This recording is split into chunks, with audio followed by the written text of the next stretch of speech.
All right, welcome back. We appreciate you joining us. I'm going to turn to our reps now, Troy Romero and Stuart Bishop. And I guess, Troy, we could ask you about so much cleanup has been going on in the western part of the parish. If you travel in it, you still see the blue tarps all over the place. A lot of those crews now are split. So the cleanup, it's just going to take a while. So I guess patience is going to probably be the word. And we hope we have a lot of it. Well, and it's going to take patience, and it took patience for us in Southwest Louisiana as well. I've been trying over the last, since the storm, trying to reach out to some of the representatives to kind of give them some insight as to how they're going to manage, because we managed it already, and we're not anywhere near finished in Southwest Louisiana. The roofs are still, have tarps on them. And there's a lot of issues that we've had with whether it's insurance companies or slow to pay or fighting insurance companies, and also FEMA. I mean, there's the money is trickling in, and people are getting impatient again. And I think it's important that we, as legislators at least, address that issue. We have addressed the issue in Southwest Louisiana, but now it's all of South Louisiana, and that's going to be momentous. I mean, this is something that's never happened before. And we're all going to have to be patient. We're all going to have to work together. And I'm here today because we wanted to give back. A small school in my area, Lacassine High School, just flooded us with items to bring here to Houma, to the Houma area. And there'll be other places that we'll go to down here in the southeast to try to help, because y'all helped us. And that's what it's all about. It's all about helping each other. Well, that's fantastic. There's no doubt. Clay, let me ask you, as a speaker, we still trying to get paid from Katrina here in Terrebonne Parish and Lafourche Parish. And I'm sure y'all been hollering a lot to the federal delegation. Why can't they get their act together? I think it's Washington, and you see this a lot on the news. Washington's a totally different place than what we are right now. But I do see a change coming with our delegation up there. I do see, if you watch them closely and you watch what we've done with these guys as leadership in the House, Baton Rouge is slowly starting to change in a more aggressive way to be able to get things done to help people. And I think you're going to see the congressional delegation start to do that, especially with the impacted areas that we have right now. Why they are so slow, it's hard to say. It's hard to put a point on it.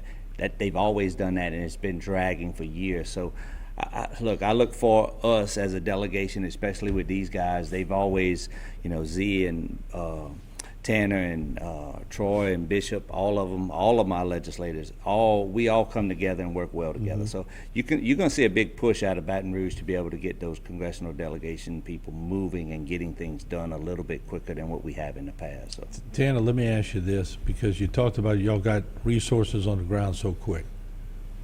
What's the blueprint? Because we need to follow it. Yeah, I mean, look, and the difference between what we did and what the state and the feds did is ours is an informal response. I mean, it's not hitting the alarm and going through a step process. It's us working the phones and talking to one another and meeting. I think probably getting outside quickly and on the ground helps a lot.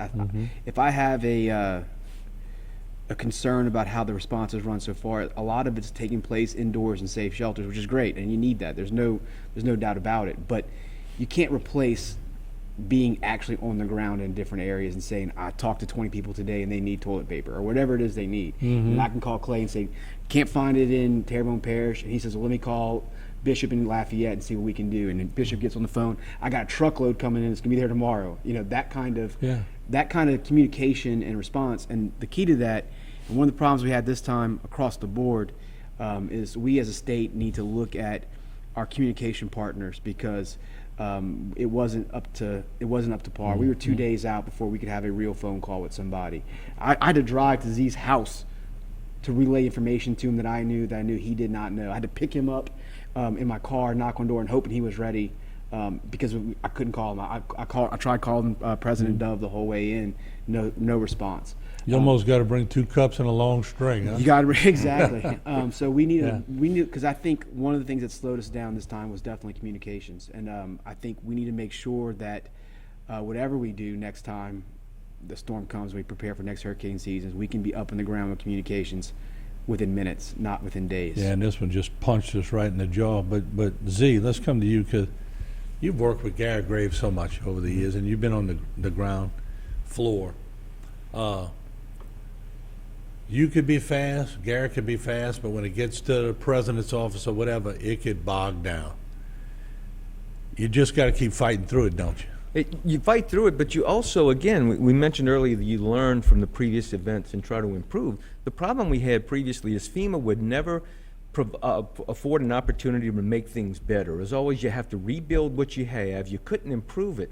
But fortunately, the federal delegation, our state delegation, are working to improve critical infrastructure, become more resilient, and prepare for these events. Not just put it back the way it was. We have the problems now because it is the way it was. What we need to do is prepare, develop the infrastructure. We know living in this coastal environment, we are going to be subject to these events.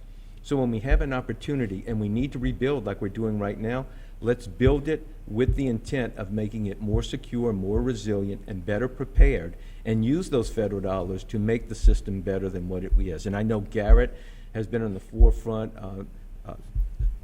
Representative Scalise and others are making sure that what we're doing is using these federal dollars to improve the system to make it more Yeah, resilient. and I've had both of them on. I had Senator Kennedy on yesterday, and we'll take a short break. We're going to come back, have one more segment with the panel so we can get them on the road, and we appreciate them joining us, and we'll let them bring up things that maybe you haven't heard yet that you need to know. So we'll take a short break. We'll be right back.